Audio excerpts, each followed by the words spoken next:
যুক্তরাষ্ট্রে টিকটক বন্ধ হয়ে যাচ্ছে, এই গুজব নতুন নয়। কিন্তু এবার আলোচনার কেন্দ্রে আছেন আবারও ডোনাল্ড ট্রাম্প। প্রেসিডেন্ট হিসেবে দ্বিতীয়বার ফিরে এসে তিনি টিকটক বিক্রির সময়সীমা বাড়িয়েছেন আরও 90 দিন। কিন্তু কেন?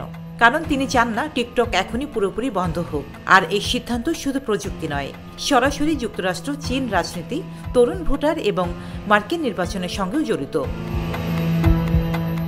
মূলত চীনা কোম্পানি বাইটেন্সের মালিকানাধীন টিকটককে যুক্তরাষ্ট্রে বিক্রি করতে হবে।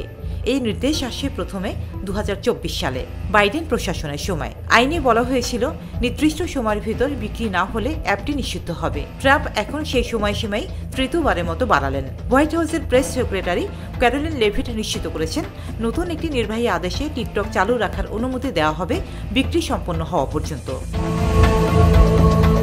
প্রেসিডেন্ট ট্রাম্পের মতে টিকটক মার্কিন তরুণদের মাঝে জনপ্রিয় এবং তাদের তথ্য সুরক্ষা নিশ্চিত করেই এই অ্যাপ চালু রাখতে হবে।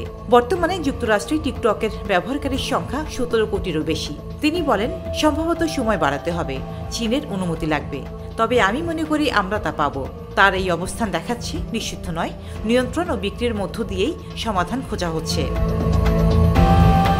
তবে সবকিছু এতটাও সহজ নয়। বাইটেন্স এখনও চূড়ান্ত বিক্রির জন্য চীনের অনুমোদন পায়নি। এর অন্যতম কারণ ট্রাম্পের সাম্প্রতিক ঘোষিত চীনের উপর নতুন শুল্ক আরোপের হুমকি। এতে করে বেইজিং অস্বস্তি প্রকাশ করেছে এবং চুক্তির অনুমোদন ঝুলে আছে।